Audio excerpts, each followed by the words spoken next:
Sudah kelihatan, Pak? Ya, sudah Mas, sudah terlihat. Ya, bisa dimulai Mas ya. Siapa? Bisa dimulai, Pak. Baik, terima kasih. Bismillahirrahmanirrahim. Assalamualaikum warahmatullahi wabarakatuh. Terima kasih sebelumnya saya ucapkan untuk panitia yang sudah menyempatkan dan meluangkan waktu, tenaga, dan pikiran sehingga bisa terlaksana webinar pagi hari ini. Dan terima kasih untuk Bapak, Ibu peserta yang sudah berkenan mengikuti webinar pagi hari ini sehingga kita bisa bertemu di acara webinar ini dengan judul Perlindungan dan Penyelesaian Hukum atas Penguasaan Tanah.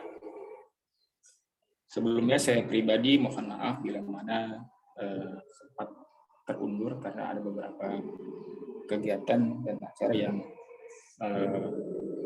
tidak bisa saya tinggalkan, sehingga saya merumuskan kembali untuk tanggal pada panitia untuk dilaksanakan pada tanggal 18 bulan Desember tahun ini. Baik, perkenalkan, saya Gusti Al-Jihad. Saya asli lahir di Bekasi. Sebenarnya berkaitan dengan webinar pagi hari ini sedikit banyak hanya sekedar untuk sharing atau sekedar untuk diskusi. Karena saya yakin Bapak dan Ibu dan peserta semuanya sudah mumpuni ilmunya lebih dari saya, Ibu. Artinya di sini kan Bapak-bapak dan Ibu-ibu sudah kompeten lah ibaratnya gitu. Hanya sekedar mengulas sedikit gitu. Karena di sini mungkin lebih ke topiknya pembahasan secara sharing maupun diskusi sedikit banyaknya gitu.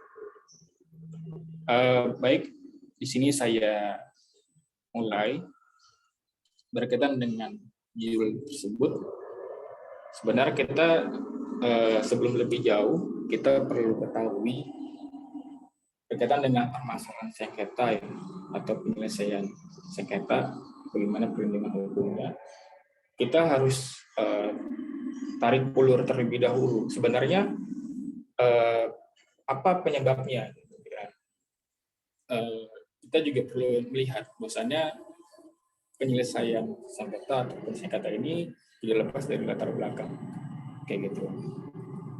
Dalam hal ini, next Mas, share screen-nya.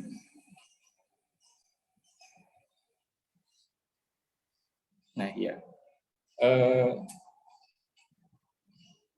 Tidak dipungkiri ya bahwasanya dalam hal sengketa tanah gitu kan,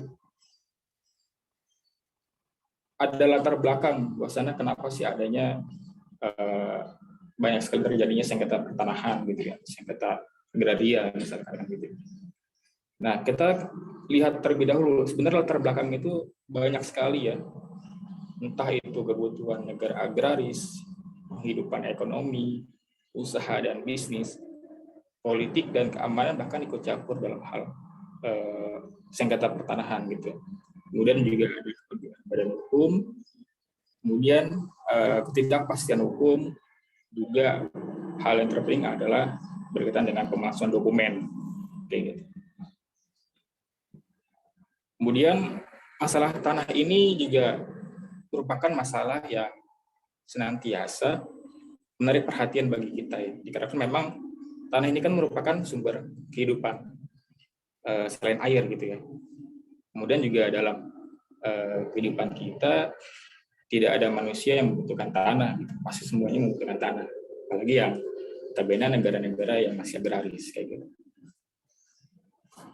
Oleh karena itu masalah pertanahan masih merupakan masalah utama bagi kita semua, khususnya dari sektor pertanian. Bahkan di Indonesia, sebagian besar penghidupan masyarakatnya juga masih mengandalkan ekonomi, yang mana masih membutuhkan sektor pertanahan, kayak gitu. Juga banyak sekali usaha ya kan berkaitan dengan pertanahan gitu. Namun di sini yang jadi permasalahan adalah kurangnya sosialisasi kayak gitu, dan kondisi ekonomi yang masyarakat itu sendiri lemah kayak gitu. Juga banyaknya penduduk yang masih signifikan gitu kan, tidak selaras dengan pembagian wilayah gitu. Katakan Jawa Barat banyak tanah, tapi bertambah juga jumlah penduduknya gitu. Jadi semakin wilayah tersebut semakin banyak penduduk, ya otomatis kebutuhan tanah semakin meningkat kan gitu. Kemudian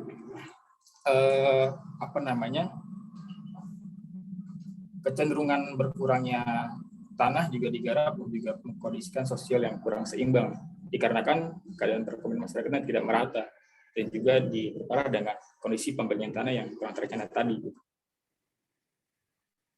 Nah, kemudian kebutuhan atas tanah juga untuk keperluan pembangunan yang seharusnya juga mendapat perhatian dalam rangka masyarakat yang adil dan makmur kan gitu. Dalam penggunaan tanah juga harus disesuaikan dengan keadaannya dan sifat daripada haknya, gitu. Sehingga bermanfaat bagi kesejahteraan dan kebahagiaan yang punya manfaat masyarakat tersebut dan juga negara kayak gitu. Kemudian dalam hal peraturan undang-undang di Indonesia kan kita tahu ya bahwasanya ada undang-undang pokok agraria gitu kan. Nah, dalam undang-undang pokok agraria juga memperhatikan dan memperhatikan pola kepentingan perorangan gitu. Bahwasanya kepentingan masyarakat dan kepentingan perorangan juga harus saling meimbangi gitu. Sehingga pada akhirnya juga tercapai tujuan pokoknya, yaitu kemakmuran. Gitu. Next, Mas.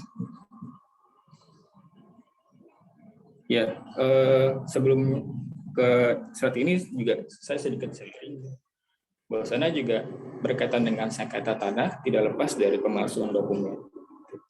Banyak juga oknum-oknum yang bermain dalam hal administrasi dokumen gitu ya. Bahkan banyak sekali saat ini sertifikat cuma satu ya, padahal pemiliknya juga ibaratnya kepemilikan sertifikat itu lebih dari satu gitu, kepemilikannya hanya satu orang gitu. Nah, ini juga menjadi perhatian khususnya bagi lawyer gitu kan, notaris gitu.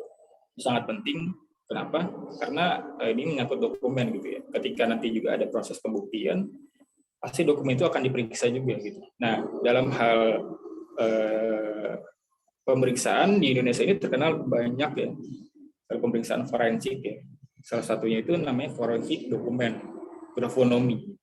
Nah, grafonomi ini juga membahas berkaitan dengan bagaimana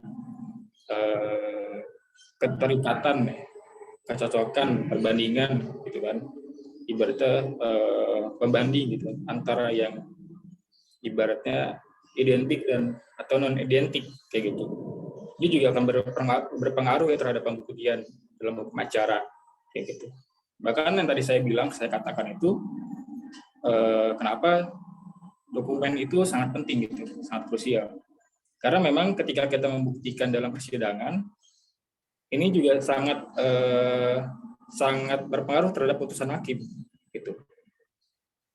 Sempat beberapa kasus yang ditangani, banyak sekali dari klien-klien juga meminta untuk forensik dokumen gitu. Karena memang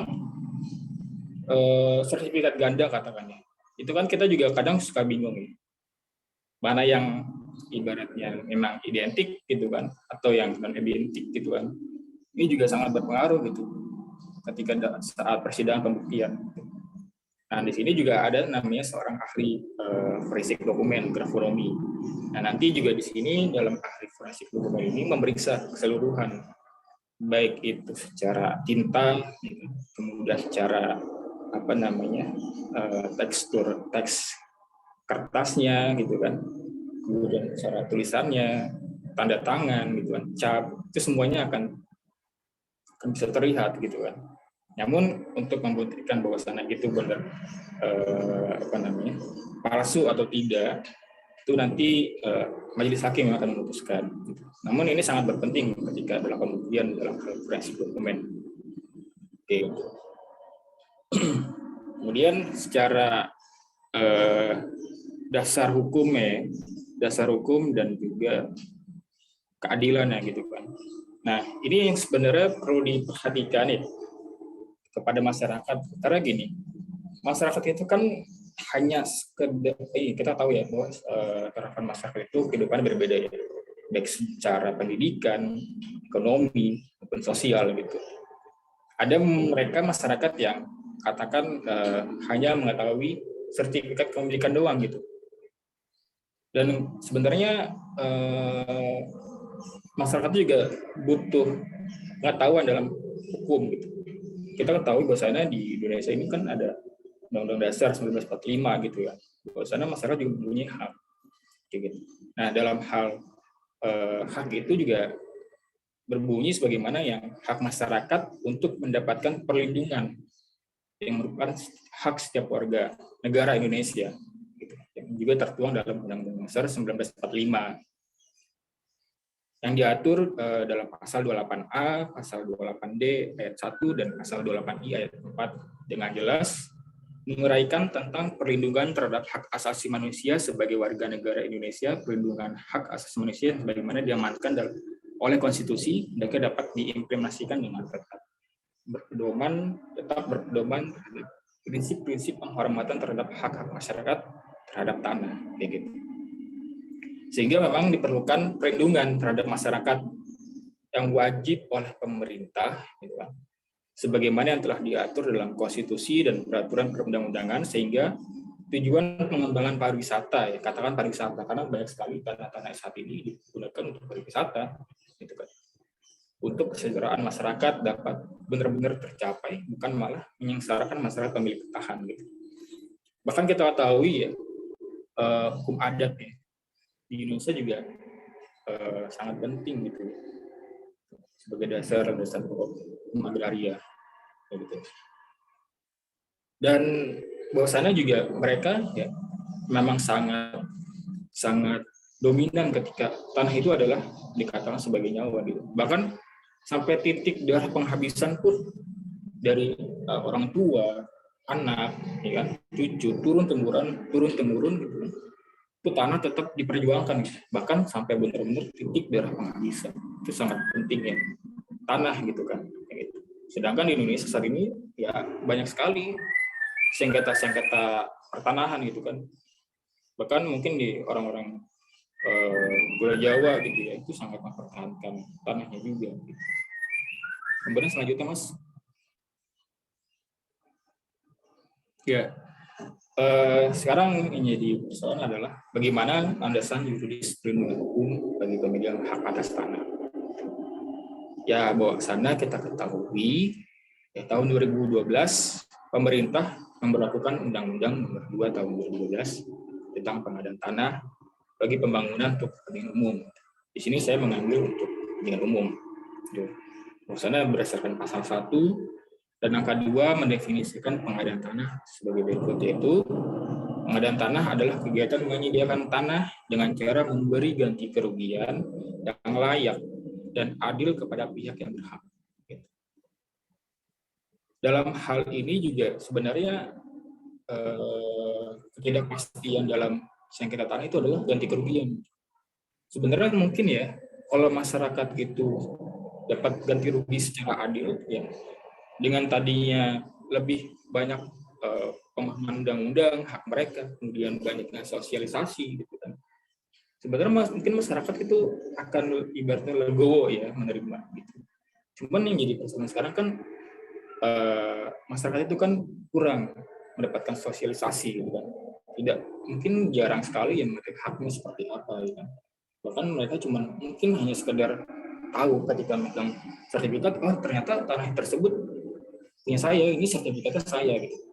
Sertifikatnya punya saya gitu. Mungkin harapan dari masyarakat yang secara kelas ibaratnya masih belum mengetahui, ya mungkin secara hanya sekedar itu doang gitu kan, sekedar itu saja gitu.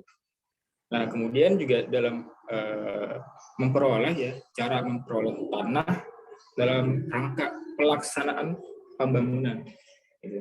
Dalam pelaksanaan pembangunan demi kepentingan umum, yaitu perlu adanya acara permohonan hak baru atas tanah, acara jual beli tanah, pembebasan hak atas tanah yang wajib diikuti dengan permohonan hak baru, cabutan hak atas tanah yang wajib diikuti dengan permohonan hak baru atas pengadaan atau pembebasan tanah, terdiri dari unsur-unsur sebagai berikut. Pertama, ada perbuatan hukum berupa pelepasan hak atas tanah menjadi tanah negara, gitu kan. Itu juga kita tahu bahwasanya ada aturan yang mengatur tentang itu, pelepasan hak atas tanah untuk kepentingan umum, perbuatan hukum yang didasarkan pada musyawarah dan sukarelaan, disertai ganti rugi yang dibayar. Bahkan saya pun di domisili Bekasi ya, walaupun secara wilayah itu banyak sekali ternyata masyarakat yang datang ke anggota dewan ya untuk bagaimana bisa membantu menyelesaikan permasalahan tanah. Gitu. Katakan tanah yang tadinya digunakan untuk kepentingan warga misalnya, untuk entah itu pemakaman, kemudian direlokasikan, gitu kan. Itu kan juga sangat prihatin ketika kondisi sengketa tanah seperti itu, gitu. Baik Mas, next selanjutnya. Ya, tadi berkaitan dengan memperoleh tanah, ya, cara memperoleh tanah dalam pembangunan. Sekarang perolehan untuk pembangunan. Nah, dalam hal ini cara perolehan tanah untuk pembangunan demi kepentingan umum sebagai berikut. Pertama, adanya instrumen hukum privat, ya, seperti jual beli, tukar menukar. Dalam hal jual beli dan tukar menukar. Tukar menukar ini kan artinya adanya perjanjian antara kedua belah pihak, di mana satu pihak itu akan menyerahkan tanah dan juga satu pihak lagi mendapatkan kewajiban juga atas perjanjian tanah tersebut, ya. Gitu.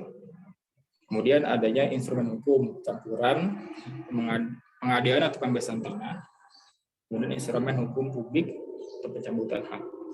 Dalam instrumen hukum privat di sini, karena memang saya mencoba mendalami konsen hukum perdata, di sini juga perlu adanya pemahaman dasar ya, kepada masyarakat mengenai persoalan yang timbul seperti itu.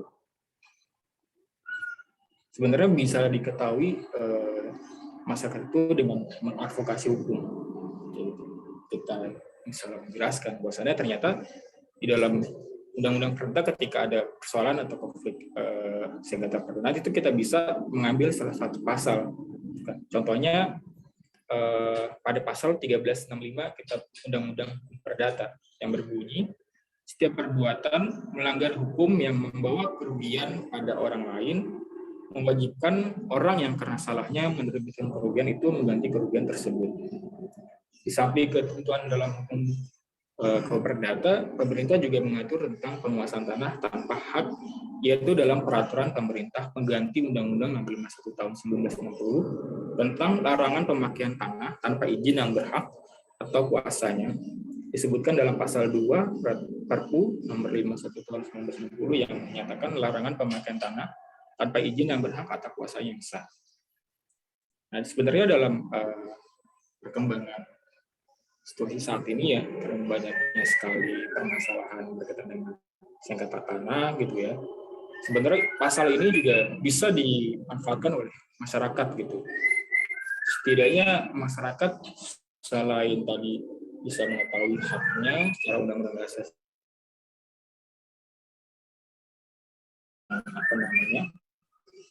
pengetahuan tentang administrasi dokumen misalnya katakan. Ini penting gitu kan dalam hal pasal 1365 ini.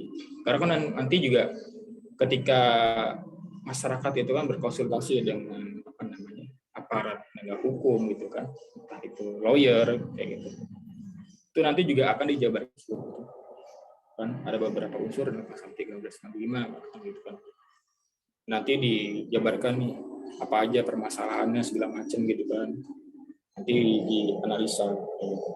Nah sebenarnya dalam apa namanya undang-undang kita juga ada yang mengatur gitu, bahwasannya ternyata apa namanya dalam penguasaan tanah tanpa hak juga diatur dalam peraturan pemerintah tadi gitu kan. Juga disebutkan dalam pasal 2. Bahkan sekarang ya ketika ada persoalan atau penguasaan tanah ya jadi diduduki oleh orang lain tanpa hak, itu juga sebenarnya bisa kita namanya atasi dengan permasalahan perdata maupun pidana, bahkan juga diatur gitu kan dalam hal pidana kayak gitu. Nah makanya banyak hal-hal sebenarnya yang faktor-faktor untuk apa namanya rangkaian undang-undangan ya. Tinggal kita bagaimana menyesuaikan dengan kejadian di lapangan. Ini sangat penting sekali ya sebagai pemahaman dasar hukum kepada masyarakat gitu ya berkaitan dengan pasal ini dan juga peraturan pemerintah ini gitu. Sehingga ketika nanti ada permasalahan gitu kan, masyarakat sudah bisa menganalisa dan juga bisa melindungi gitu kan, melindungi diri sebagai pengetahuan hukumnya itu.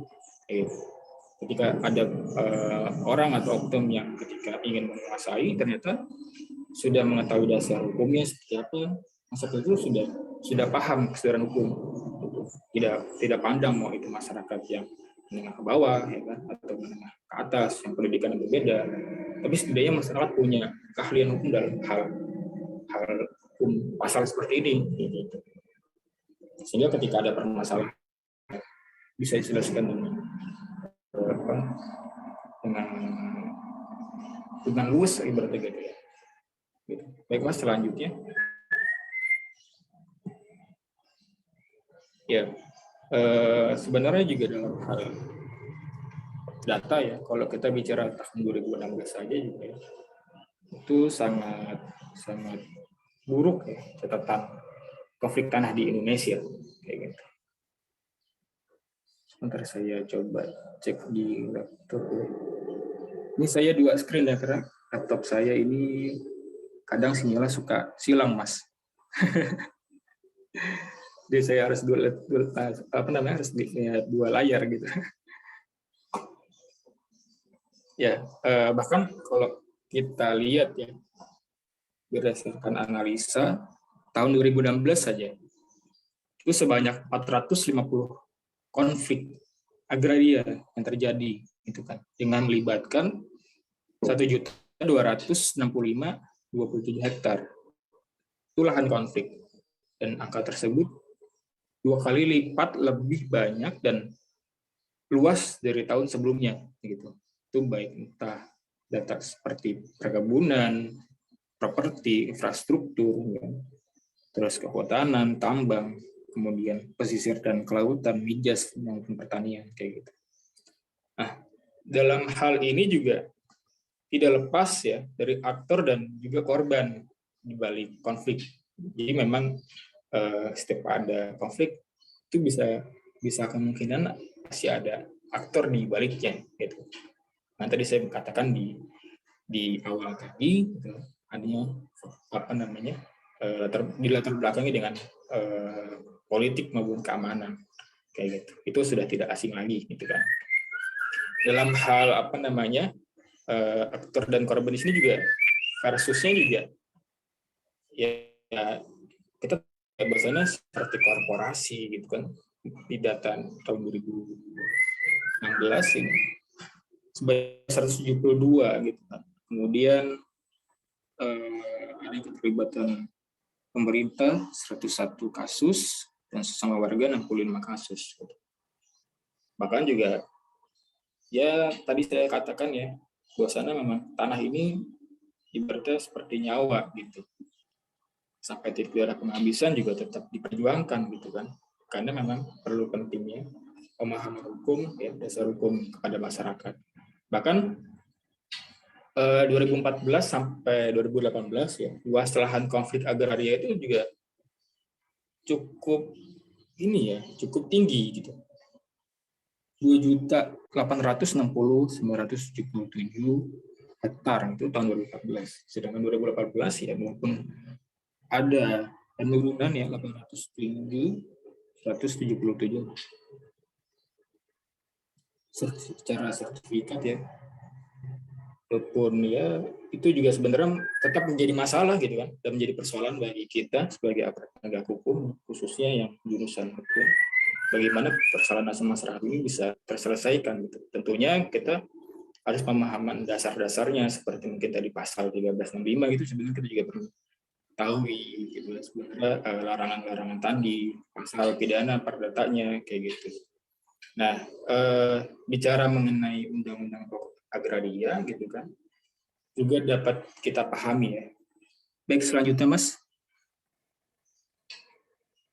Ya, berkaitan dengan undang-undang pokok agraria ya, kita juga dapat pahami bahwa salah satu tujuan undang-undang pokok agraria itu adalah untuk memberikan kepastian hukum bagi seluruh rakyat mengenai hak-hak atas tanahnya. Juga berkaitan dengan arti penting kepastian hukum penguasaan tanah, terutama dalam kehidupan bernegara.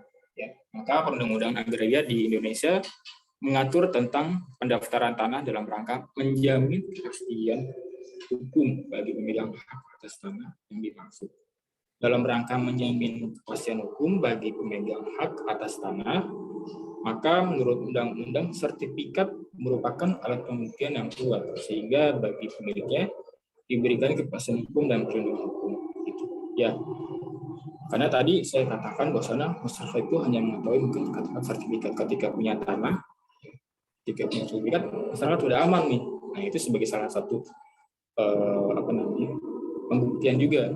Cuman yang jadi persoalan adalah ketika sertifikat itu katakan asli atau palsu gitu. Kan banyak permasalahan tanah gitu ya. Mau beli tanah gitu ya. Katakan di berapa hektar, 500 hektar gitu kan. Dengan satu sertifikat misalnya. Tapi ternyata kok orang lain ada punya sertifikat yang sama gitu. Nah, ini menjadi persoalan sebenarnya yang punya tanah itu siapa gitu, dan punya sertifikat itu punya siapa gitu kan. Ini banyak sekali permasalahan di masyarakat seperti ini sehingga dibawa ke ranah peradilan. Karena saat ini banyak sekali ya bermunculan ahli-ahli forensik dokumen. Kita balik lagi ya, ahli forensik dokumen ini sangat penting dalam hal proses pembuktian. Ini makanya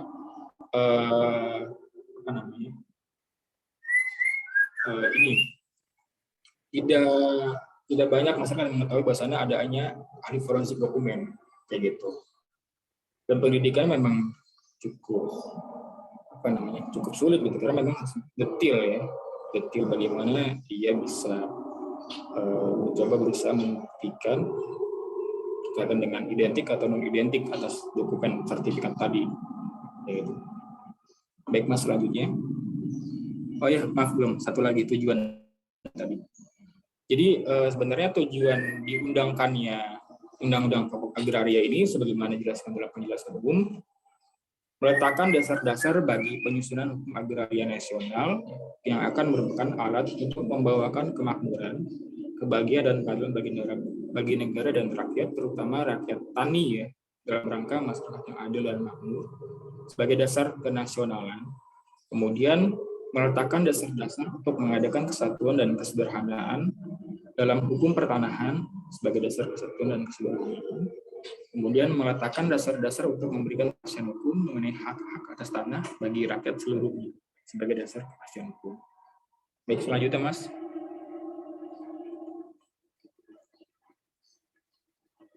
Ya, bicara mengenai sertifikat itu, maka dengan sertifikat ya, pemegang hak atas tanah akan terjamin eksistensinya. Setidaknya walaupun itu nanti pembuktiannya seperti apa gitu kan dari sertifikatnya, tapi setidaknya itu menjadi bukti nih ada terjaminan eksistensi memiliki sertifikat.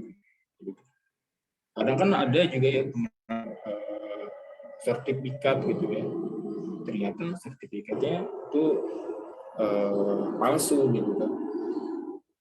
Banyak juga ya dari teman-teman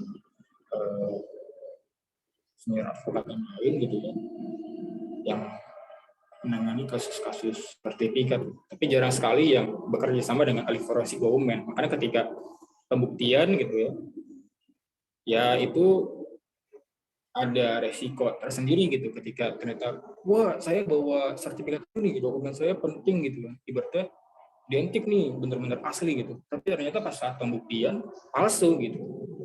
Ini sangat apa ya, sangat prihatin gitu kan. Ada perlu dibutuhkan kerjasama dengan ahli forensik dokumen kayak gitu. Sertifikat atas sertifikat itu ya. Maka dengan sertifikat itu tadi terjamin eksistensinya. Kemudian pendaftaran hak atas tanah dalam rangka mendapatkan kepastian dan perlindungan hukum. Jadi ketika kita sudah mempunyai sertifikat, itu kita segera mendaftarkan pendaftaran hak atas tanah sebagai perlindungan hukum. Jangan sampai ketika punya sertifikat ibaratnya kalau kata orang Bekasi mah dipendem baik gitu ya. Ibaratnya gitu. Jangan sampai diumpetin atau jangan sampai ada yang tahu. Cuman yang kurang pemahaman adalah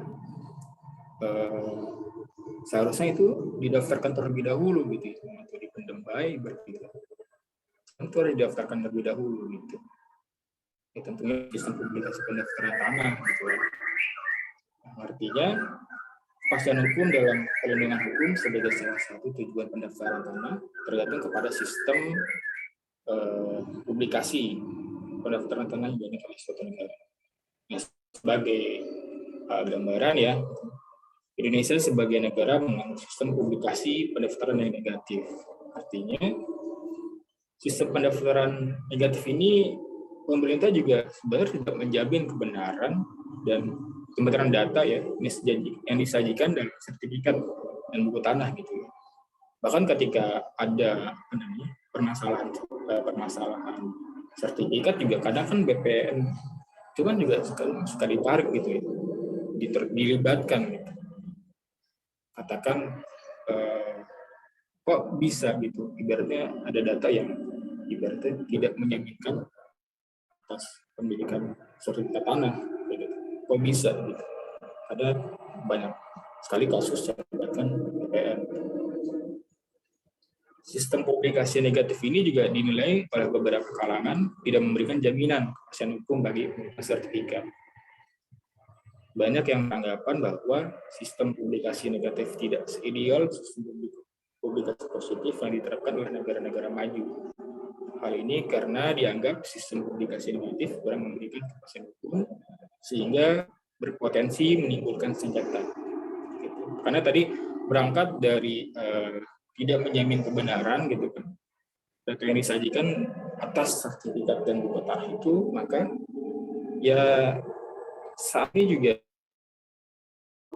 kurang memberikan kepastian hukum gitu. Sehingga banyak sekali di masyarakat sampai saat ini pun berpotensi menimbulkan sengketa gitu. Kasus-kasus di Bekasi sebenarnya banyak ya. Padahal kita ketahui banyak sekali pembaruan hukum gitu kan, peraturan, penjaminan gitu. Cuman ya di tahun 2021 gitu masih aja ada timbul sengketa pertanahan kayak gitu. Entah itu kepentingan badan hukum gitu kan atau kepentingan perorangan gitu. Baik Mas, selanjutnya.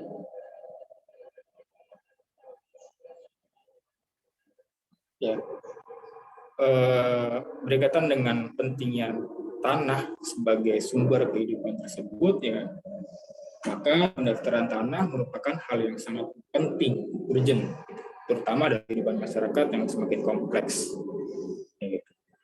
pendaftaran tanah juga merupakan jalan keluar yang sangat ideal untuk memperoleh instrumen yang memiliki kekuatan atau bukti yang kuat dalam bentuk sertifikat bagi pemegang hak atas tanah tersebut bahwa ialah yang berwenang atau berkuasa secara sah atas suatu bidang tanah yang terdaftar berdasarkan peraturan pemerintah nomor 24 tahun 1997 tentang tanah. Pendaftaran sendiri bertujuan untuk memberikan kepastian hukum dan perlindungan hukum. Karena tadi saya katakan ketika sudah memiliki sertifikat segera didaftarkan gitu lah. Gitu. Kadang kan kita juga ibaratnya anak atau turunan gitu ya. Itu kan kita masih mungkin ada yang belum tahu gitu. Sertifikatnya tiba-tiba ada sertifikat tapi belum didaftarkan atau bagaimana gitu kan. Ini sebenarnya harus didaftarkan. Jadi ketika ada persoalan atau saya kata bisa dicek gitu. Bahwasanya ternyata dengan nomor register segini itu memang kepemilikan sahnya adalah anak tersebut gitu, keturunan tersebut gitu. Jangan sampai ketika ada persoalan permasalahan baru diselesaikan di akhir. Ini merepot gitu. Apalagi ketika ada pemecahan ya. Pemecahan itu kan pasti membutuhkan waktu, ya kan? Belum lagi pemecahan oleh notaris, ya kan, di PPN gitu. Kemudian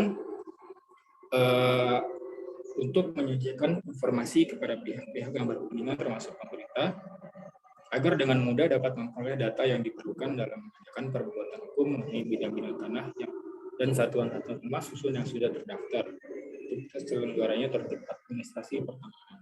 Artinya dalam hal administrasi ya, pemerintah juga sebenarnya mendukung untuk tertib gitu. Karena banyak sekali mungkin kejadian-kejadian sebelumnya yang semeraut kayak gitu. Banyak sekali tanah-tanah yang bersengketa gitu. Ya mungkin di Pulau Jawa nggak cuma puluhan sampai ratusan gitu ya. Mungkin di luar Pulau Jawa yang notabene masih tanah wilayah tanah gitu ya. Mungkin seperti di daerah Sumatera gitu kan. Itu juga banyak sekali gitu ya tanah-tanah yang masih banyak gitu, masih berpeluang gitu. Ini juga sebenarnya perlu dilakukan administrasinya gitu. Baik mas.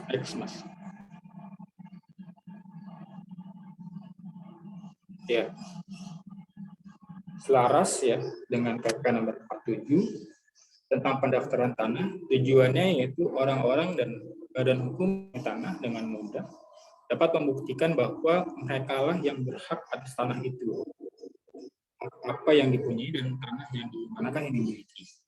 Sehingga tujuan ini dicapai dengan memberikan surat tanda bukti hak kepada pemilik hak yang bersangkutan. Kemudian siapapun yang membutuhkan dapat dengan mudah memperoleh keterangan yang dapat dipercaya mengenai tanah-tanah yang terletak di wilayah pendaftaran yang bersangkutan, baik ia calon pembeli atau calon kreditor yang ingin memperoleh kepastian apakah keterangan yang diberikan oleh calon penjual atau debitur itu benar, dengan tujuan dicapai dengan memberikan sifat terbuka bagi umum pada data yang disimpan. Ya banyak sekali ya ketika orang orang ingin membeli tanah gitu, maka mereka pasti akan mengecek terlebih dahulu sebenarnya register ini terdaftar atau tidak gitu, tanah ini benar terdaftar atau tidak, keunikannya seperti apa gitu. Karena ketika orang membeli tanah itu pasti mengecek walaupun itu berapa hektar pun pasti akan, karena ketika sudah memiliki tanah yang nggak tahu sebenarnya seperti apa gitu kan, itu kan jadi masalah gitu, menimbulkan masalah baru. Bahkan berdasarkan sharing saya dengan rekan saya gitu ya, bahkan perusahaan besar pun itu sebenarnya perlu kerjasama dengan ahli forensik dokumen. Lagi-lagi saya mengatakan bahwa perlu kerjasama dengan ahli forensik dokumen. Karena ketika perusahaan besar pun membeli tanah gitu ya, itu zong juga gitu. Ya, karena sertifikatnya tidak hanya satu gitu yang punya. Ya katakan misalnya si A ingin membeli tanah dengan B gitu kan. Katakan untuk membangun perusahaan X katakan gitu kan. Ternyata setelah beberapa hari kemudian gitu kan, ternyata dokumennya palsu gitu. Ini kan sebenarnya sangat prihatin sekali gitu kan, ketika sudah mengeluarkan katakan bisa miliaran gitu kan, perusahaan besar skala nasional gitu. Cuma ternyata zong gitu kan, banyak oknum yang mempermainkan dokumen gitu, lagi-lagi dokumen lagi. Makanya sangat penting gitu kan, dokumen itu, kemudian originalitas dokumen juga ketertarikan terhadap kerjasama dengan verifikasi dokumen juga sangat penting gitu. Karena sekarang ini ya bahkan ya setiap aparat penegak hukum pun itu juga mungkin jarang sekali juga ya yang ibaratnya yang belum mengetahui tentang forensik dokumen ini gitu. Karena saya juga dan rekan-rekan gitu ya membentuk tim di mana bisa menciptakan ahli-ahli forensik dokumen yang nantinya bisa membantu untuk dalam hal proses pembuktian, bahkan dimintai dalam hal proses pemeriksaan di kepolisian, BAP itu bisa juga memberikan keterangan kayak gitu, dan nanti juga memberikan keterangan di persidangan berdasarkan kemampuan dan keahlian.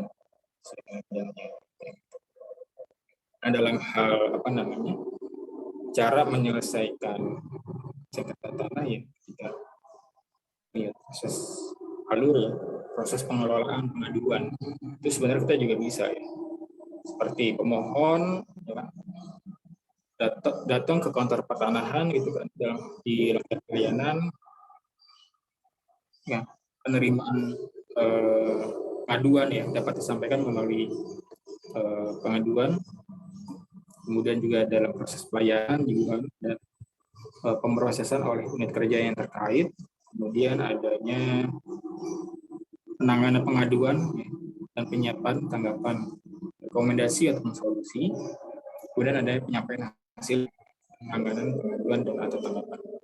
Mungkin ini lebih jelas bisa didiskusikan oleh kantor pertanahan. Baik, selanjutnya Mas.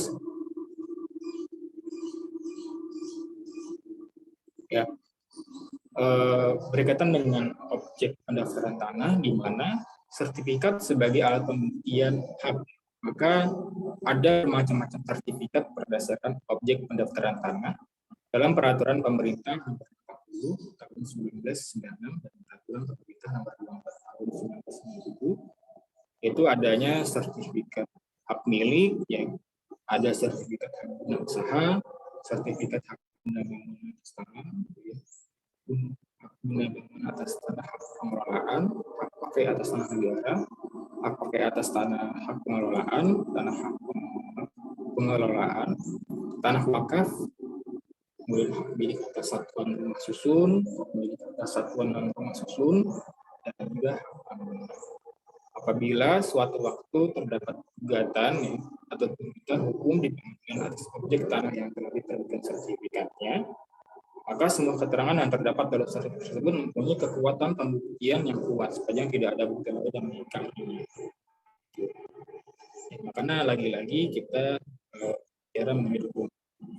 Karena saya sebagai konsultan praktisi di forensik dokumen juga sangat menyarankan ya kepada hukum untuk bisa bekerja sama dengan forensik dokumen, karena ini juga berkaitan dengan nasib seseorang gitu ya.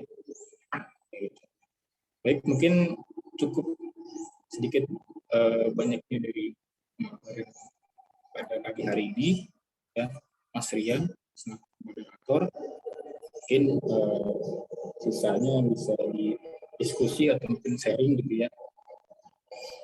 Nah ya mungkin barangkali ada Bapak Ibu yang mungkin ingin berdiskusi gitu kan, menceritakan pengalaman, mungkin sharing berkaitan dengan apa yang perlu ditangani. Silakan, nggak apa-apa gitu. Kita di sini sama-sama saling ngobrol aja gitu ya Mas ya. Gitu. Jadi ibaratnya dapatlah ibaratnya komunikasi. Bahkan mungkin dari Bapak atau Ibu ketika di Bekasi gitu ya, karena kan saya juga ibaratnya aktif di Polhukam gitu ya, Bekasi, kita bisa ibaratnya ngobrol gitu, ngopi gitu. Kalau misalnya lagi lewat Bekasi, Mas Gusti gitu ya, Pak Gusti, saya lagi di Bekasi di Bekasi Timur, nanti main ke kantor kayak gitu. Jadi ibaratnya kita bisa diskusi permasalahan, mungkin sekedar ngopi gitu kan, ngobrol gitu, bisa lah kayak gitu. Ntar saya sampaikan nggak apa-apa. Mungkin itu Mas Rian, saya serahkan ke Mas Rian. Terima kasih.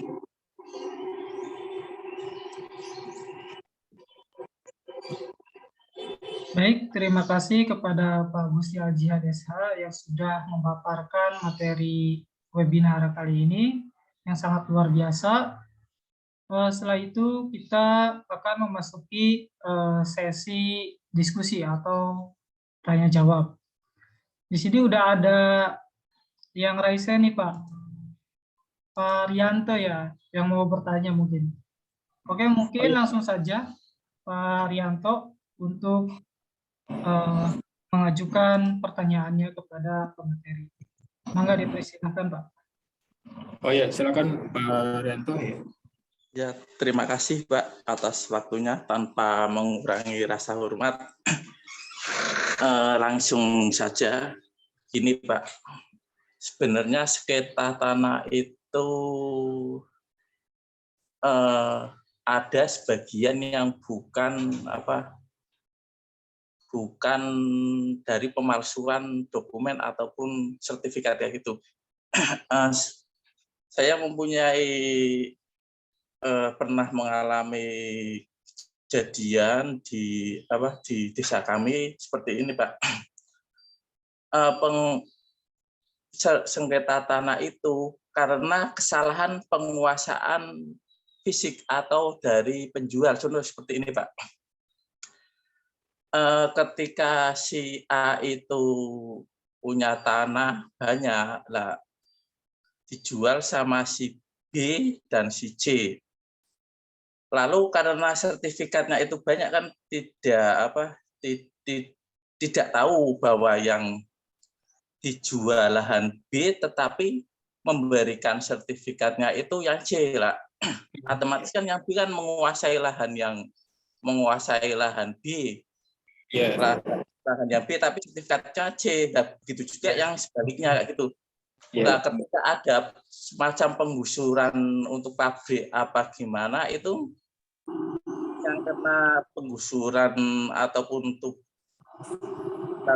itu yang lahan yang B di mana notabene itu sertifikat C lah. Otomatis kan yang diundang itu kan dari itu kan yang punya sertifikat C sedangkan lahannya dibilang seperti itu Pak. Kasus seperti itu sebenarnya itu kesalahan daripada penjual yang dulu itu bagaimana Pak penanganannya itu? Ya, baik Pak Yanto. Pertanyaannya memang menarik ya. Ini juga sebenarnya pernah saya tangani ketika di satu wilayah, ya itu dengan perhitungan yang keliru gitu. Padahal ini jalannya jalan utama waktu pas saya menangani kasus dengan kerugian kurang lebih 8 miliar. Nah, ini kalau menurut saya, ya, hemat saya, perlu adanya klarifikasi ke BPN, kayak gitu kan. Dengan kerjasama, katakan kita bisa kerjasama dengan forensik dokumen, ya, untuk pembuktian nanti, untuk keaslian, katakan dokumennya. Kemudian kita juga bisa kerjasama dengan Barreskrim, kayak gitu. Nah, juga dengan kerjasama dengan notaris dan PPAT. Karena dalam hal ini saya juga pernah menangani bahwasanya ketika melakukan penjualan gitu kan, rekan itu ya melakukan kasusnya itu ada orang yang melakukan penjualan gitu. Ternyata salah hitungnya gitu. Yang tadi katakan garis ini bukan sebenarnya bukan tanahnya si A gitu kan, bukan tanahnya si B gitu. Ternyata yang C gitu. Nah, ini dalam hal proses di lapangan itu adanya diselaraskan secara batas wilayahnya gitu. Harus dikonfirmasi ulang lagi, dihitung lagi gitu. Dan harus adanya pembuktian. Ya bahkan ini bisa menjadi taktik gitu ya bagi kita yang ingin membuktikan itu kita bisa memperoleh semua dokumen gitu kan, semua dokumen kita kumpulkan gitu kan. Nah itu nanti sebagai pegangan kita gitu. Nah untuk bagaimana permasalahannya itu nanti dijelaskan di saat persidangan dan di bawah saksi. Saksinya itu khususnya penjual tadi gitu, itu harus bisa membuktikan ternyata kalau memang ternyata itu bukan yang seharusnya kan seperti apa gitu. Nah itu makanya adanya di proses ulang. Nah, karena pas waktu ketika menangani kasus yang kerugian 8 miliar itu adanya proses pengumpulan dokumen semua ya Pak dari awal, dari proses sebelum penjualan itu semua dikumpulkan dari awalnya gitu kan, dan bukti kepemilikan garis wilayah itu, batas wilayah itu semua harus dikumpulkan. Bahkan kasus yang saya tangani ini sudah masuk ke Mahkamah Agung Pak, gitu. Ibaratnya sudah sampai tahap final. Cuman bingungnya gini, sudah lewat pengadilan, sudah lewat pengadilan negeri, sudah lewat pengadilan tinggi gitu ya, jadi sudah sampai Mahkamah Agung gitu. Ternyata bermasalah gitu kan, bermasalah di lapangan. Ternyata batas wilayahnya itu tidak sesuai. Akhirnya apa? Membongkar kembali dokumennya, batas wilayah yang sebenarnya itu kita harus bisa membuktikan ini loh batas wilayah yang sebenarnya diukur kembali kayak gitu. Karena hal-hal pertanahan ini sebenarnya lebih ke action Pak. Yang pertama itu harus kita ukur kembali ya, kemudian pengumpulan dokumen gitu. Dan juga kalau bisa didampingi oleh advokat atau kantor hukum atau misalnya legal officer gitu, atau corporate lawyer dari perusahaan Bapak gitu, sehingga ketika ibaratnya diajukan itu terdapat perbaikan kayak gitu. Dan juga kita juga bisa memperkarakan orang yang tadi menjual kayak gitu yang salah tadi. Mungkin itu Pak sedikit banyak ya Pak. Ya Pak, langsung dalam hal ini berarti cenderung lebih kuat daripada yang pemegang sertifikat daripada yang menguasai fisiknya ya Pak ya? Ya, kalau misalnya lebih baik ketika bisa menguasai fisiknya, ya bisa menguasai juga pemegang sertifikatnya. Nah, makanya ketika kita punya dokumen fisiknya yang asli gitu ya, itu bisa menjadi evaluasi kita. Ini ketika lawan kita ibaratnya punya fisik asli gitu ya, itu makanya kita perlu ada pembanding. Jadi makanya kalau dalam hal kasus pertanahan ini saya lebih bekerja sama dengan forensik dokumen gitu. Karena waktu kasus di salah satu wilayah di Jakarta gitu ya, itu dokumen giringnya gitu ya, itu di notaris gitu. Kemudian itu tahun terbitnya tahun 1945, sebelum 1945 gitu. Artinya di sini juga walaupun ada penguasaan fisik, gitu kan, kemudian dokumen itu juga penting, inputnya dengan identik atau tidak gitu. Makanya kalau bisa penguasaan fisik juga bisa penguasaan dokumen. Ibarat ini hanya sekedar taktik aja dari tim hukumnya. Gitu. Bagaimana kita bisa mendapatkan ketika itu fisik, ya kita bisa membuktikan itu berdasarkan pembuktian dan keputusan majelis hakim gitu sebagai dasar. Kayak gitu. Terserah orang mau katakan saya yang menguasai fisiknya, gitu. Tapi kita lihat dulu secara pembuktian, secara keputusan. Kalau ternyata keputusannya itu yang menang entah itu sertifikat, ya berarti yang pemenangnya adalah yang sertifikat. Gitu. Kasus-kasus di Bekasi juga ada, tapi lebih tepatnya ke perumahan sih Pak. Orang yang mengatakan saya menguasai wilayah ini nih karena ibaratnya punya keluarganya gitu. Tapi ketika orang itu mempunyai mempunyai kekuasaan untuk yang megang fisiknya, tapi ketika ada lawannya itu menguasai dokumennya, yang menang tetap orang punya dokumen gitu. Gitu. Jadi sebenarnya bagaimana nanti pembuktiannya aja gitu. Tidak mesti orang yang menguasai fisik dia menang, enggak. Atau mungkin yang punya dokumen enggak gitu. Yang penting kita punya dokumen asli gitu kan, punya dokumen pendukung gitu, yang menunjukkan bahwasanya pemilikan itu punya kita gitu. Kalau kita punya kepemilikan yang kuat, kita ajukan saja, kita bermain di pengadilan kayak gitu. Mungkin itu Pak. Ya Pak, terima kasih Pak. Ya. Oke, baik. Terima kasih Pak Gus Jihad atas jawaban dari pertanyaannya. Di sini ada penanya Pak dari kolom chat, mungkin saya akan membacakannya. Dari Ibu Yunia Eli Masruroh SHMH. Mohon izin bertanya, saya sedang mendampingi kasus kafling tanah dengan 2 kasus. Yang pertama zona hijau dikaflingkan, yang kedua kasus kafling tanah zona kuning sudah didaratkan. Namun sudah 5 tahun belum juga terurus dokumennya, bahkan didaftarkan untuk speed saja belum. Saya sudah mensomasi, sudah pula melakukan press release, namun yang bersangkutan tetap tidak ada tindak lanjut. Kira-kira trik apa yang bisa saya lakukan untuk menekan oknum tersebut? Untuk informasi, pemilik 2 tanah yang dikaflingkan itu orang yang sama, dan yang bersangkutan sudah memakai jasa lawyer pula. Mediasi sudah 2 kali dilakukan, namun yang bersangkutan selalu cedera janji. Mohon solusi Abang Senior.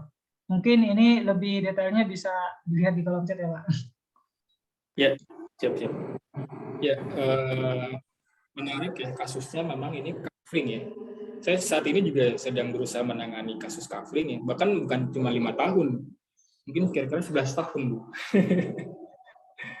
Ya, cuman karena ibaratnya saya terjun ke hukum gitu kan, karena tadi saya bilang kesadaran masyarakat hukum ini berkurang gitu, makanya ketika saya setelah lulus hukum gitu ya, dari 11 tahun saya nanganin kayak gitu, karena penting advokasi hukum. Nah, kalau saran saya ya mungkin tipsnya gitu kan, karena mungkin ini sudah dilakukan mediasi 2 kali.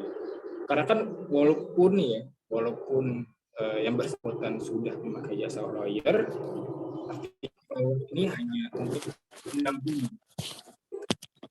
Kalau misalnya ibaratnya Bu Yunia kuat untuk pembuktian, tunjukkan saja langsung kita laporkan, ya kan, laporkan dugaan tadi. Kita bisa pakai pasal 13 pasal PMH tadi, perbuatan melawan hukum.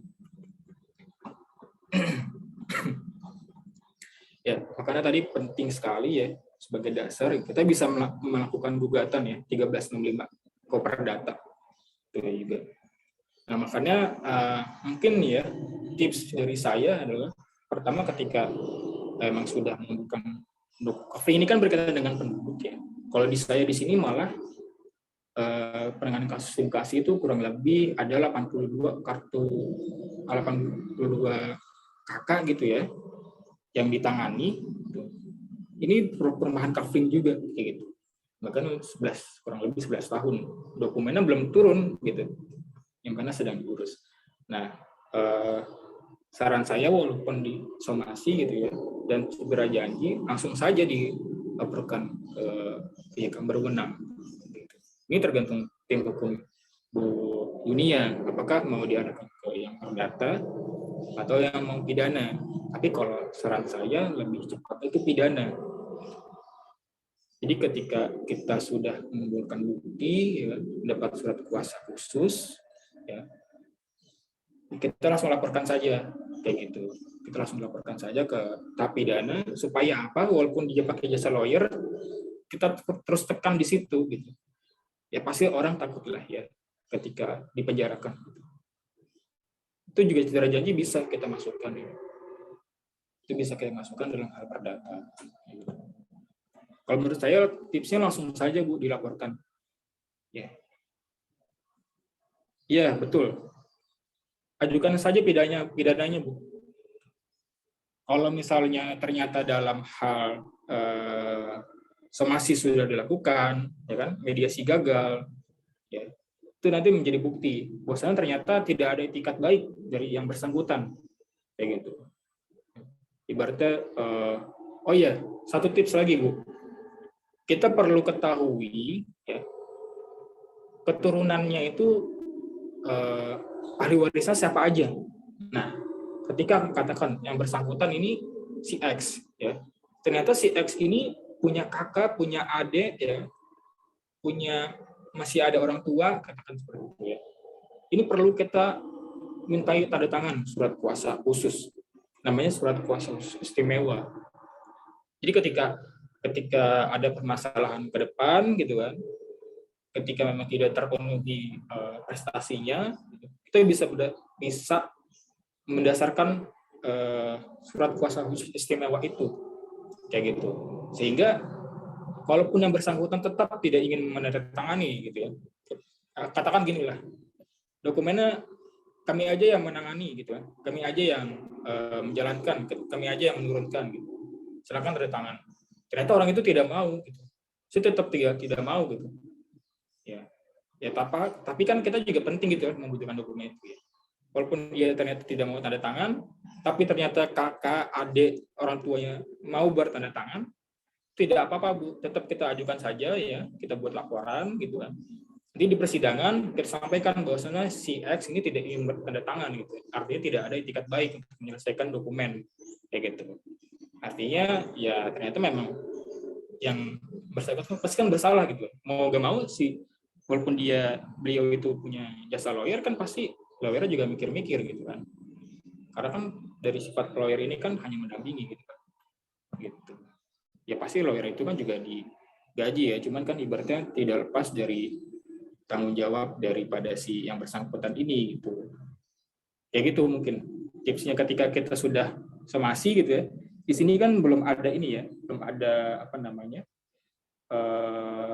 keterangan berkaitan dengan apakah itu sudah dimintakan surat kuasa kepada ahli warisnya gitu. Kalau misalnya belum, menurut saya ya dimintakan surat kuasa khusus istimewa aja ke ahli waris atau ke orang tua. Jadi ketika memang ternyata dokumen itu tetap tidak turun gitu kan, tapi nanti diisi surat kuasa khusus istimewa itu kita yang menjalankan gitu, ternyata kalau kita udahlah daripada kafenya dokumen tidak turun gitu kan, kita minta ganti rugi, entah itu rumahnya, amankan rumahnya gitu kan. Kita ibaratnya berkaca dengan kejadian sebelumnya, jangan sampai gagal lagi gitu. Pokoknya ada tim yang untuk bagian lapangan untuk investigasinya gitu. Ibaratnya ternyata dia punya mobil nih, kita bisa amankan. Ternyata punya rumah nih, kita bisa amankan gitu. Ya setidaknya ketika tidak berikat baik, dokumen tidak turun, pasti kan kita tidak tahu ya sebenarnya uang itu dibisniskan atau digelapkan atau ditipu atau apa, kan kita tidak tahu ya kayak gitu. Karena ini penting sekali ketika kita mendapat surat kuasa khusus istimewa, kita bisa lebih leluasa ke depannya kayak gitu. Mungkin itu Bu, cukup dari saya sedikit banyak, nanti bisa diskusikan saja karena memang tidak jauh dari penanganan yang saat ini saya tangani gitu ya. Kali nanti kita bisa sharing informasi gitu. Baik, terima kasih Mas Rian. Silakan saya kembalikan ke Mas Rian selaku moderator. Assalamualaikum. Baik, terima kasih Pak Agusti Al-Jihad yang sudah menjawab pertanyaan dari Ibu Yunia. Mungkin karena masih ada waktu, kita ada satu pertanyaan lagi mungkin. Oke, langsung saja Pak Habibullah mungkin ya, Pak. Ya, Assalamualaikum Pak, terima kasih. Saya dari Kanwil Hukum dan HAM Sumatera Selatan, Palembang Pak. Kebenaran saya pernah menanganin kasus ada pengaduan dari petani di Kanwil itu mengenai masalah sengketa lahan Pak. Jadi yang menangani itu masalah divisi pelayanan hukum dan HAM yang membidangin hak asasi manusia. Ini kasusnya sudah terlalu lama Pak. Cuman permasalahannya ini kayaknya tidak bisa diselesaikan. Permasalahannya itu sengketa mengenai masalah kebun sawit Pak. Ada kebun sawit itu sekitar 2.000 hektar. Jadi permasalahan ini itu tanah rakyat, tapi dikuasai oleh PT. Dulunya tanah rakyat bekerja sama dengan PT. Dulunya ada koperasi yang dikuasai oleh rakyat. sudah berapa lama itu koperasi itu dialihkan kepada koperasi yang lain dengan persetujuan daripada PT perusahaan tanpa melibatkan dari koperasi yang lama. Disinilah terjadi suatu perselisihan dan sampai sekarang tanah tersebut dikuasai oleh PT. Ternyata diajukan ke pengadilan, kita sudah sampai ke Polda pada waktu itu dan pernah kita gelar perkara, Pak. Ternyata mentah tidak dimenangkan dari pemilih rakyat dengan dasar pertimbangan-pertimbangan, padahal pada dasarnya koperasi yang lama itu dikalahkan dengan koperasi baru sehingga tanah tersebut dikuasai oleh perusahaan PT tersebut, Pak. Dan sampai sekarang, sampai tingkat kasasi dan sampai sekarang tidak ada penjelasan. Mohon penjelasan, Pak. Terima kasih.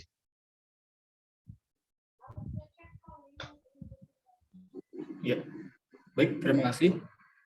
Mas Rian, saya langsung izin jawab aja ya. Ya, menarik ya kasus seperti ini, memang banyak sekali ya persoalan-persoalan pertanian gitu ya. Cuman kalau hemat saya, apakah tani tersebut sudah dipertemukan dengan pihak perusahaan, Pak? Sudah, Pak. Kita sudah sampai dipertemukan pada waktu itu dengan perusahaan dan perusahaan itu mangkir tidak datang pada waktu itu. Nah, kami pada waktu itu bersama-sama ada pengarah itu melapor ke Polda dan Polda untuk menindaklanjutin, dan saya sudah pertanyakan juga sampai ke pengadilan tinggi, Pak. Ternyata dari pengadilan tinggi sudah bilang katanya kalau kamu bisa mengurusin hebat kamu katanya. Dengan dasar pertimbangan karena sudah ruwet masalahnya, Pak. Karena ya kita mohon maaf aja, Pak. Sudah banyak yang terlibat di sana. Baik itu dari kepolisian, baik itu dari pengadilan, dan sampai sekarang pun tidak ada ceritanya, Pak. Itu yang sangat saya sesalkan sekali itu, Pak. Permasalahan ini tidak bisa tuntas gitu. Dan ternyata masih dikuasain oleh PT, padahal itu tanah rakyat dulunya. Yang sudah dikelola oleh rakyat dan pada itu kerjasama dengan perusahaan, dan sampai sekarang rakyat itu tidak bisa menikmati hasil dari pertanian sawit tersebut. Terima kasih, Pak. Ya. Baik, berarti di sini kan ada ini ya, ada kurangnya komunikasi antara tani dengan perusahaan. Iya, bahkan tadi perusahaan itu mangkir ya. Mangkir. Nah, ya. Cuman kalau menurut saya ini sebenarnya lebih diturunkan ego daripada pimpinan perusahaan dengan tani. Dan saran saya, jika tani itu kan artinya punya kelompok tani ya Pak ya. Ya. Undang tokoh taninya Pak. Nah, ini sama halnya saya lakukan ketika saya menangani kasus 5 hektar ya, tanah bengkok antara pemerintah desa dengan tani, dan akhirnya damai kurang lebih 20 tahun, akhirnya damai, Pak. Nah, di sini perlu adanya pembentukan tim kerjasama antara lembaga di lapangan gitu, Pak. Nah, dalam hal investigasi tani, ya ada namanya tim untuk perusahaan, tapi tetap dalam satuan koridor gitu. Nah, nanti kalaupun mereka tidak bisa berhubungan secara komunikasi langsung, ya nanti orang-orang ini yang akan bertanggung jawab untuk mendamaikan. Maunya kelompok tani, ya maunya apa sih kelompok perusahaan gitu kan. Nah, nanti ketika mendamaikan para pihak, oh ternyata maunya seperti ini, oh ternyata seperti ini. Ketika ditarik ulur ternyata oh kepentingan politik, gitu. Karena sebelumnya ada kesenjangan antara kelompok tani yang mau jadi kepala desa gitu kan. Kemudian yang saat ini jadi kepala desa juga sempat merebutkan tanah bengkok 5 hektar selama 20 tahun, akhirnya itu menurut saya tipsnya. Kemudian perlu adanya investigasi lapangan, Pak. Kita nggak tahu ya, maksudnya dalam hal tani itu maunya seperti apa, kita perlu tahu juga apakah di kelompok tani itu punya kelompok orang lagi ya, ibaratnya kelompok lain gitu kan, yang menekan tani itu, atau mungkin dari perusahaan itu punya kelompok ternyata ada backingan lagi gitu. Ini juga perlu dipertemukan semuanya, Pak, kayak gitu. Iya. Dan juga perlu adanya pertemuan ya antara koperasi yang lama dengan koperasi baru, itu juga perlu dikomunikasikan. Ya. Cuman kalau saya waktu penanganannya adalah balik kepada titik awal kepala desa itu siapa yang mengurusin tanah bengkak saya waktu itu ya. Berarti kan otomatis saya flashback ke 20 tahun yang lalu gitu. 20 tahun lalu saya mungkin masih umur 2 tahun, 3 tahun nggak mengerti apa-apa. Tapi kembali lagi ke titik awal, dokumen pengurusannya.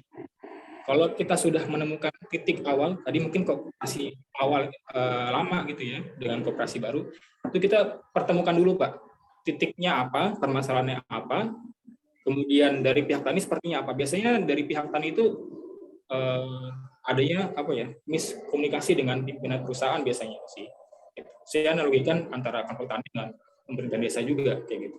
Ternyata memang ada kepentingan politik, dan akhirnya ketika sudah dipertemukan gitu kan, mereka bisa damai gitu. Akhirnya dari 20 tahun bahkan mendapatkan apresiasi dari bupati karena selama 20 tahun tidak selesai. Akhirnya saya tangani dapat prestasi sebagai desa berwisata kayak gitu. Pertama kali di Jawa gitu. Menurut saya dipertemukan terlebih dahulu, Pak, dikembalikan ke awal gitu. Koperasi yang lama dengan koperasi baru terlebih dahulu. Nanti ketika sudah dipertemukan, ya, selaku di Kanwil membentuk tim, temui koperasi awal dan diproses dengan koperasi baru gitu kan. Permasalahannya apa, duduk bareng, komunikasikan gitu kan. Kita jangan libatkan tani sama perusahaan dulu. Kita ibarat konsolidasi dengan koperasi dulu. Kayak udah titik temu nih. Nah, baru kita giring ke kelompok tani gitu. Kelompok tani maunya seperti apa gitu. Kan? Kira-kira apa maunya gitu kan. Kemudian kita langsung lanjut lagi ke perusahaan. Maunya seperti apa perusahaan. Nah, dari investigasi kesemuanya dari tim Bapak ya, merumuskan bagaimana bisa membuat taktik mesolidkan mereka, kemudian membuat pandangan secara implementasi investigasi lapangan lagi ketika ada permasalahan, ternyata perencanaannya itu seperti ini gitu. Jadi Bapak harus punya perencanaan hukumnya gitu, taktiknya gitu. Makanya penting sekali ketika ada pembagian tim kelembagaan gitu ya. Tadi kita bisa berkomunikasi dengan koperasi baru, kemudian setelah itu kita ke kelompok tani, mau seperti apa, kita rumuskan, ya, kita membuat perencanaan hukum sendiri gitu, Pak. Kita membuat perencanaan hukum, ya, kesepakatan seperti apa. Ketika sudah ngobrol nih, kita lebih banyak komunikasi, Pak, karena permasalahan yang waktu saya tangani itu yang kurang lebih 20 tahun selesai, itu kurang lebih saya 30 hari baru bisa selesai, Pak. Dan seminggu atau 2 minggunya berdapat penghargaan dari Bupati. Itu memang perlu banyak komunikasi antara para pihak, baik dari koperasi, ya, yang baru, yang lama, yang baru, tani, maupun yang perusahaan. Nanti sudah dapat semua nih, sudah banyak informasi, ya, seperti ini, dokumennya seperti ini, sudah ada. Kita balik lagi nih ke koperasi lama gitu, dokumennya seperti apa, titik persoalan seperti apa, kita sudah dapat. Kalaupun hasilnya tidak dikasih, kita fotokopi aja. Ya gitu. Jadi nanti ketika kita sudah membentuk tim investigasi, kita rumuskan, kita bisa bentuk alur hukum kita gitu. Nanti seperti ini, ntar tanggal segini, timeline segini. Kita pertemukan taninya aja sama perusahaan atau kelompok tani sama koperasi lama. Nanti kita bakalan ketemu titik seperti apa. Nanti lama-lama mereka pasti bakalan menurunkan ego masing-masing. Ini sih hanya kepentingan ego, Pak, pasti kalau menurut saya. Jadi lepas seperti apa yang saya tangani saat penanganan 5 hektar itu secara 20 tahun itu, Pak. Dan akhirnya selesai di bulan Agustus-September 2018. Itu, Pak, menurut saya, Pak. Ya, Pak. Nggak selesai, Pak. Nanti bisa diskusi lagi, Pak. Nanti mungkin bisa saya lagi. Iya. Karena memang kalau saya ini tangani kurang lebih 20 tahun, Pak, ternyata memang itu kepentingan politik ujung-ujungnya.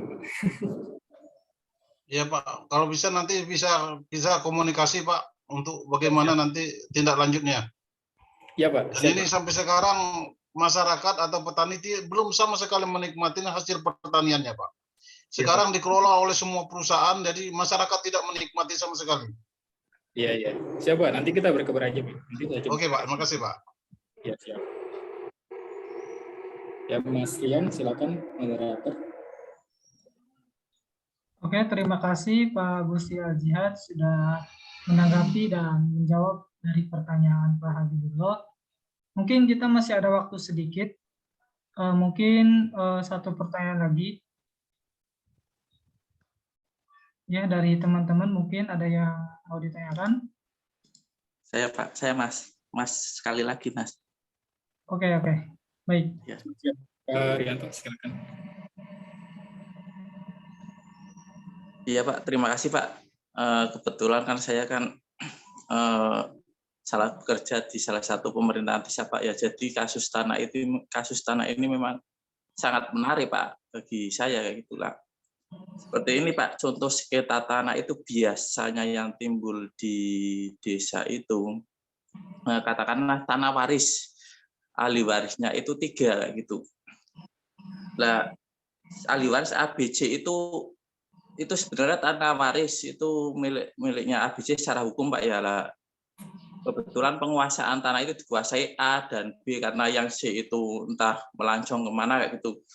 Nah, tiba-tiba setelah beberapa waktu berjalan kayak itulah, itu ternyata bisa dijual, tanah tersebut bisa dijual oleh A dan B saja itu tanpa sepengetahuan si C lah. Lalu hal ini setelah C pulang itu menanyakan memang tanah tersebut itu sudah dijual ke orang lain, bahkan sertifikatnya juga sudah nama milik orang lain lah. Dalam hal ini sebenarnya itu langkah hukum si C itu bagaimana? Apakah melakukan gugatan perdata kepada A atau B, atau melakukan penuntutan haknya atas tanah tersebut tadi kayak gitu, atau bagaimana Pak? Itu secara hukum di pertanahan itu seperti apa kayak gitu? Kasus-kasus seperti itu. Terima kasih Mas ya. Baik Pak Rianto, saya coba izin menjawab ya. Ya memang menarik ya. Bahkan ketika saya bergelut di properti ya, bahkan banyak sekali tanah-tanah itu yang ternyata masih sengketa jika digali lagi informasinya. Ada mungkin yang satu nggak setuju, 2 atau 3 mungkin sudah setuju tapi dijual gimana gitu ya. Jadi agak bingung juga gitu. Ternyata memang ketika udah dijual seperti yang Bapak sampaikan, ternyata ada yang belum tahu gitu ya. Bahkan mungkin belum dapat persetujuan gitu. Nah, dalam hal perdata ini awalnya adalah kita perlu adanya mediasi terlebih dahulu. Jadi sebisa mungkin kita selesaikan di luar pengadilan.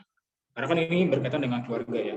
Karena dikhawatirkan ketika dilaporkan ataupun dituntut haknya, ini akan mencoreng keluarga itu sendiri ke masyarakat. Kan diharapkan jangan seperti itu. Jadi kita bisa menjaga nama baik keluarga kita, ibaratnya seperti itu, dan penyelesaian kasusnya selesai di luar pengadilan gitu. Nah, jika memang ternyata ibaratnya situ tergantung kesepakatan ya.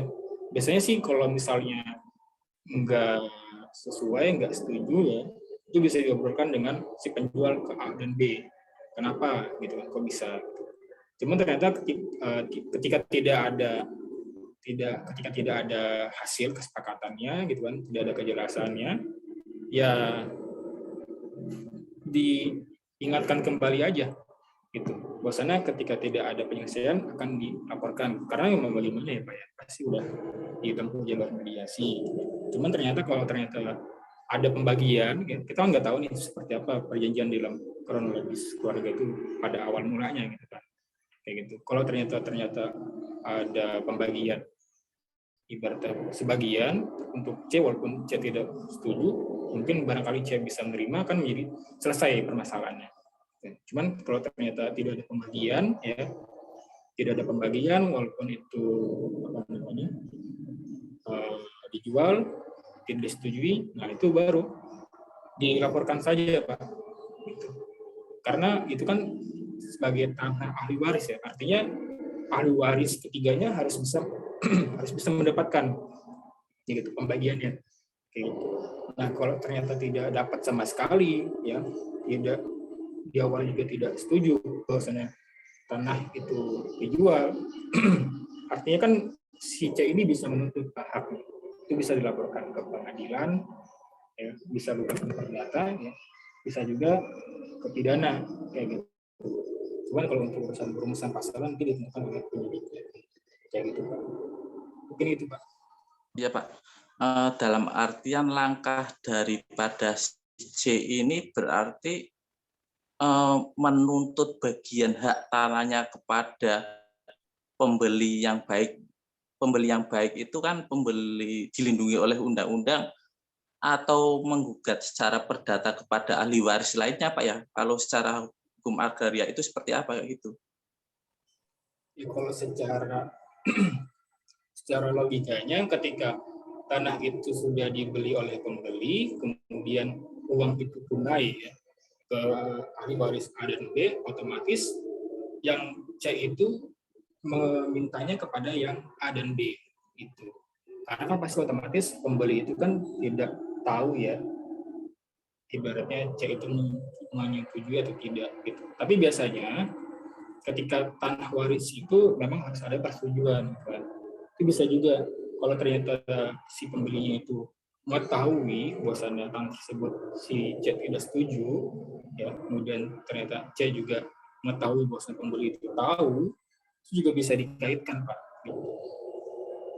Artinya kan di sini ada hak yang belum terpenuhi dari si C itu, gitu. Berarti dia tidak dapat pembagian, ya, terus juga dia tidak setuju. Itu bisa juga Pak dikaitkan dengan si pembelinya. Cuman perlu ada konfirmasi kepada pembeli, gitu. Perlu adanya pertemuan antara pembeli dengan si C itu, atau si C itu bertemu dengan pembeli. Kalau ternyata, oh saya tidak tahu Pak atau Mas, gitu, bahwasanya katakan si C ini tidak setuju karena saya tahunya membeli saja, gitu kan, kayak gitu. Ya otomatis si C ini memintanya kepada A dan B dan menuntutnya ke A dan B, tapi bisa ditarik yang pembelinya itu juga bisa setuju. Itu bisa seperti itu Pak. Cuma kita perlu konfirmasi juga ke pembeli, apakah pembelinya itu mengetahui bahwa C itu tidak setuju ya, dalam surat ahli warisnya itu katakan untuk dijual atau tidak. Jika memang si pembelinya itu mengetahui bahwa C tidak setuju, berarti kan otomatis adanya apa ya, ibaratnya apa sih namanya,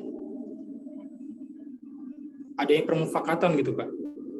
Toh si C tidak setuju, kenapa? Kalau tidak setuju kenapa dibeli kan gitu. Nah, artinya di sini C juga bisa menuntut haknya gitu kan, dengan menarik si pembelinya itu. Gitu. Cuman ini perlu dikonsolidasi juga, kalau misalnya ternyata ada pembagiannya, kalau ternyata C legowo dengan pembagiannya, ya berarti kan otomatis selesai. Cuman kalau ternyata tidak dapat pembagiannya, ya kemudian juga ternyata pembelinya tahu bahwa C tidak setuju, nah ini kita bisa menuntut kepada keduanya Pak. Gitu. Kita bisa menuntut si A dan B, kemudian kita tarik juga si pembelinya, kayak gitu Pak. Iya Pak, terima kasih Pak. Ya, siap. Saya kembalikan ke moderator, Mas Rian. Oke, baik. Terima kasih ya Pak Gusti Al-Jihad yang sudah menjawab seluruh pertanyaan dari para peserta ini. Mungkin karena ya jadwal kita sampai jam 10 dan juga mungkin Bang Gusti juga ya banyak kegiatan dan keperluan atau jadwal lain. Mungkin nanti bisa didiskusikan lebih lanjut ya Pak. Ya, siap, bisa kontak saya juga, nanti barangkali bisa sharing dengan kasus yang serupa. Ya. Untuk kontak Pak Gusti itu ada di grup ya teman-teman. Nanti bisa langsung ya mungkin kalau mau konsultasi atau diskusi bisa langsung hubungi Pak Gusti Aljiad secara langsung. Ya. Mungkin pada webinar kali ini mengenai pertanahan kita cukupkan, dan memang masalah pertanahan ini sangat ya, luar biasa sekali ya Pak. Sangat ya menarik juga bagi saya sendiri juga. Untuk itu mungkin sebelum kita menutup ini acara, ada kalanya mungkin ya seperti biasa kita dokumentasi. Mungkin untuk seluruh peserta bisa mengaktifkan kameranya untuk kita dokumentasi.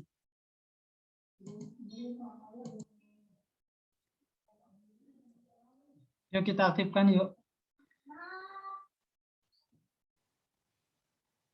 Oke, mungkin cuma segini ya. Ya on cam. Oke, gak apa-apa ya. 1, 2, 3. Oke, sudah. Karena teman-teman yang lain belum on, mungkin karena apa kendala sinyal mungkin ya. Mungkin cukup sekian dari webinar kali ini. Saya selaku moderator dan juga mungkin tim dari Bahas Hukum mengucapkan banyak terima kasih kepada Pak Gus Aljiad selaku pemateri, dan juga kepada seluruh peserta yang sudah berpartisipasi aktif untuk gabung dalam webinar kali ini. Untuk itu saya sekian, mohon maaf dan terima kasih kepada semuanya. Kami tutup. Wassalamualaikum warahmatullahi wabarakatuh. Waalaikumsalam warahmatullahi wabarakatuh. Terima kasih Bapak dan Ibu sudah berkenan hadir pada webinar hari ini. Juga nanti kita bisa ngadain diskusi lagi Mas ya, dengan topik yang beda, mungkin forensik dokumen ya, karena memang banyak yang mungkin penasaran, kita bisa diskusi lagi berkaitan dengan forensik dokumen, karena ini menarik sekali. Ya, Masih. saya mau izin undur diri dari karena ada perjalanan lagi. Jadi saya di grup akan bisa japri saya. Izin Bapak Ibu ya. Ya, Pak.